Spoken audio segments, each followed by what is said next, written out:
안녕하세요. 기계에 불이 나서 원래 약속했던 전기료 절감 혜택을 못 받게 되었다면 위험한 물건을 제대로 관리 안 했으니 그 이익까지 물어내. 라고 할 수 있을까요? 대법원은 화재라는 위험이 터진 것과 별개로 서비스를 못 받게 된 손해는 계약의 문제이지 안전 책임의 문제는 아니라고 선을 그었습니다. 이 판결의 정교한 법리 구조를 완벽하게 정리해 드릴게요. 쟁점. 공작물의 설치 보존상 하자 판단 기준입니다. 공작물의 하자는 공작물이 용도에 따라 통상 갖추어야 할 안전성을 갖추지 못한 상태를 의미합니다.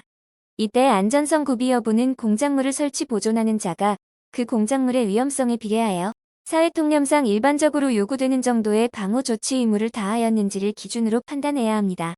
쉬운 예시입니다. 길가에 세워진 간판이 바람에 날려 지나가는 사람을 다치게 했다면 간판 주인이 그 위험에 맞게 튼튼히 고정해야 할 방호 조치를 다하지 않은 하자가 인정됩니다. 쟁점. 위험의 현실화와 손해의 성질 구분입니다. 공작물의 하자로 손해가 발생했더라도 그 손해가 하자와 관련된 위험이 현실화되어 발생한 것이 아니라면 공작물 책임을 물을 수 없습니다.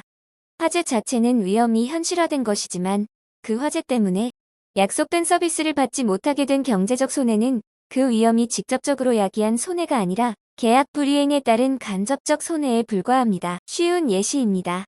우리 공장에 설치된 장치에서 불이 나 공장 벽면이 탔다면 그건 장치의 위험이 터져서 발생한 직접 피해이므로 공작물 책임을 물을 수 있습니다.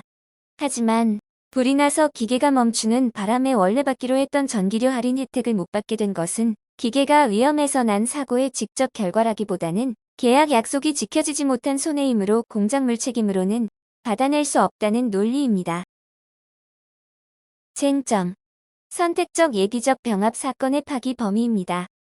소개의 청구가 선택적으로 병합된 사건에서 피고의 상고가 이유 있어 원심 판결을 파기할 경우 상고심은 원심이 판단하지 않았던 나머지 청구 부분까지 함께 파기해야 합니다. 이는 성질상 선택적 관계에 있는 예비적 병합 사건에도 동일하게 적용됩니다. 쉬운 예시입니다.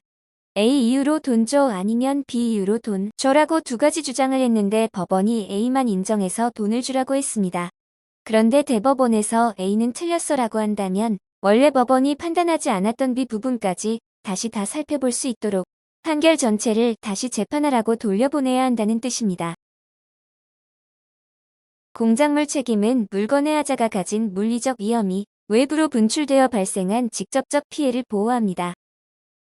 화재 자체는 위험 현실화로 볼 수 있지만 그로 인한 서비스 중단 이익은 위험이 직접 야기한 손해가 아닙니다. 따라서 기계 고장이나 화재로 약속된 경제적 혜택을 못 받게 된 것은 계약 위반으로 따져야지 공작물 책임으로 해결할 수 없습니다. 시청해주셔서 감사합니다. 구독과 좋아요는 큰 힘이 됩니다.